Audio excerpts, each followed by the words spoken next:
This is Eagle Owl, and today we're gonna talk about Nick Sirianni, flexing a little bit. We're gonna talk about why. Also, Femi Oladejo out of UCLA comes and visits with the Philadelphia Eagles.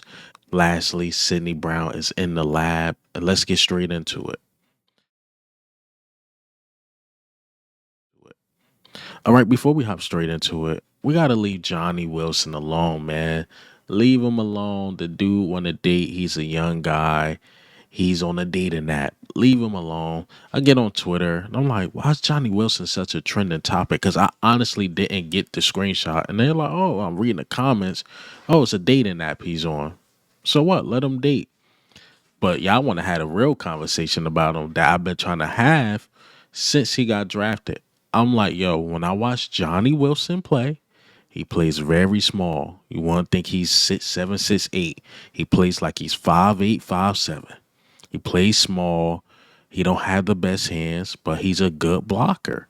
That's why I always thought he should switch to tight end, but he don't have the frame of a tight end player. He got potential, sure, but if you can't catch the ball as a wide receiver, that's a problem.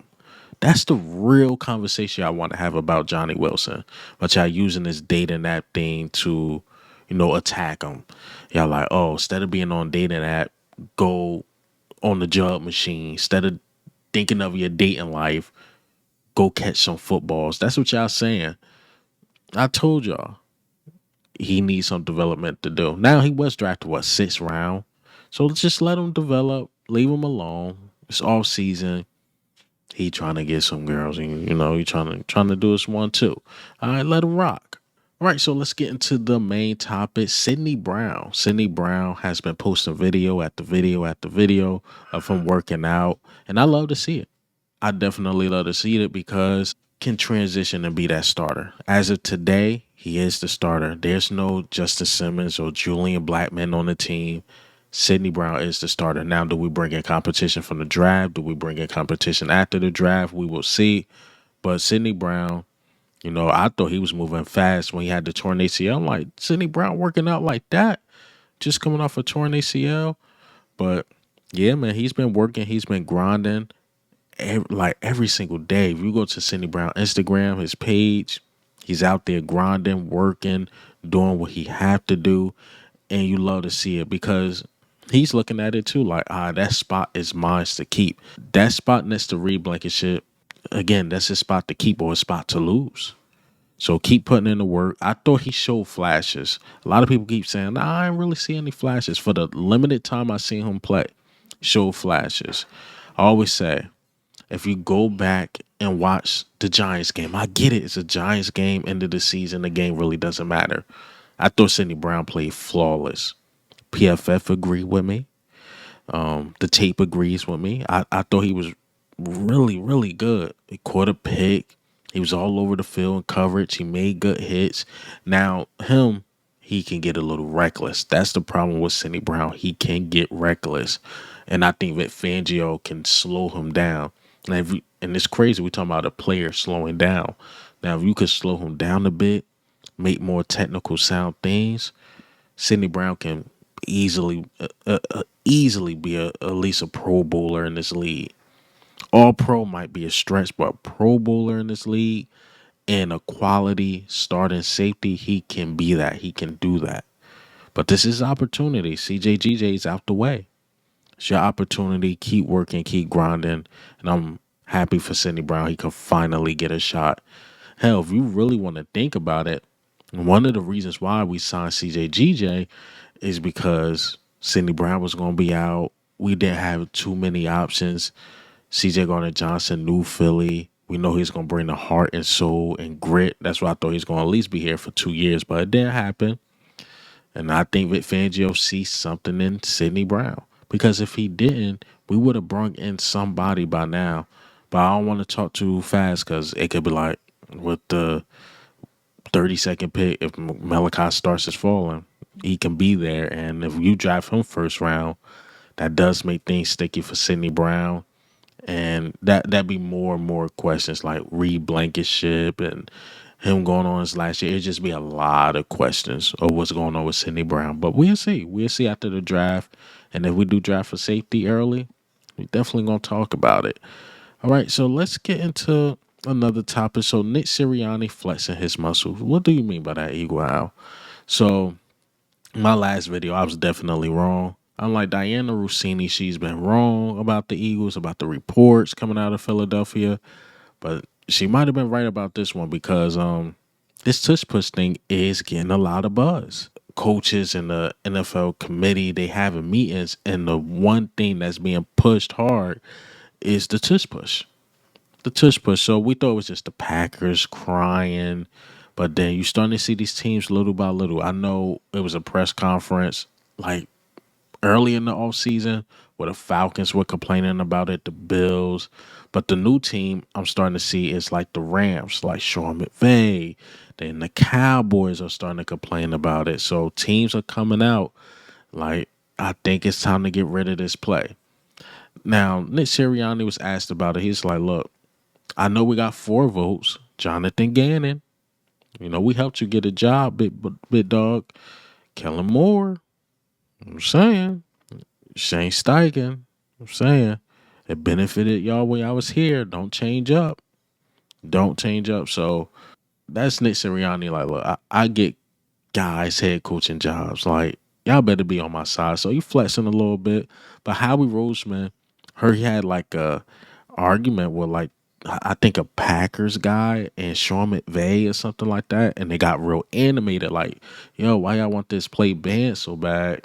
And then the article went, on, and it had an anonymous guy say something in the matter of like it reached jealousy. It reached jealousy because they don't have a quarterback to do it. The only team that surprised me that wanted banned is the Bills because they ran it as much as the Philadelphia Eagles. Now, it didn't work when it mattered. Maybe they mad about that because they're like, man, it still don't work against the Chiefs. So, I mean, they was running it just as much as us. Just as much as us. And now all of a sudden they want it banned.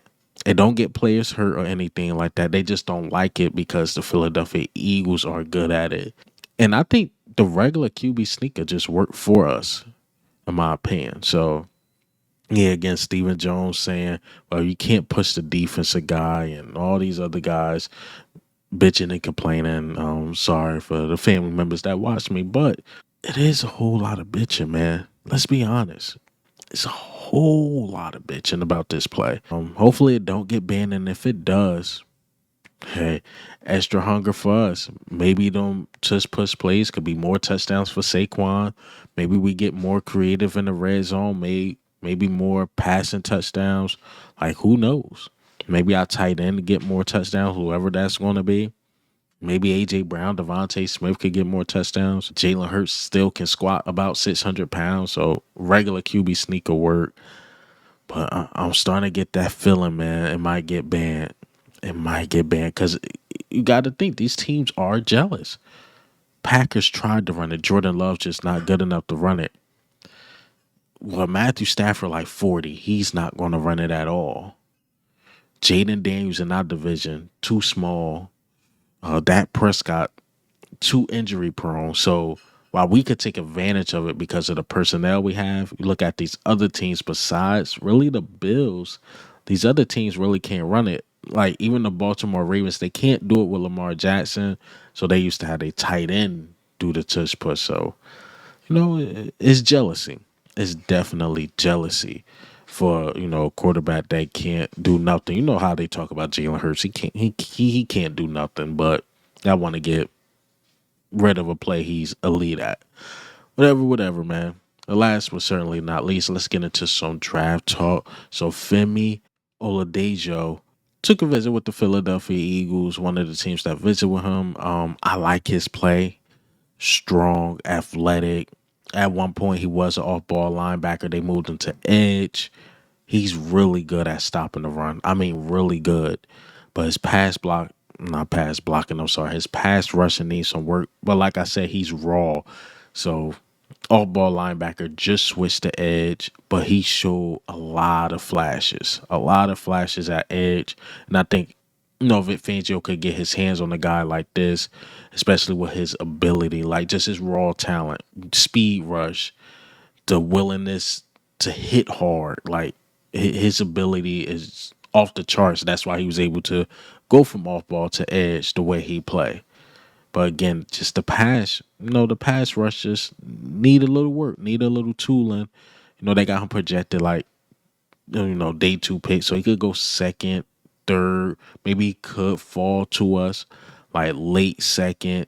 If you don't feel like hearing me talk about it, let's hear Thomas Shea talk about him. Oluwafemi Oladejo from UCLA. This is a guy who was a Mike linebacker, right, for 3 years.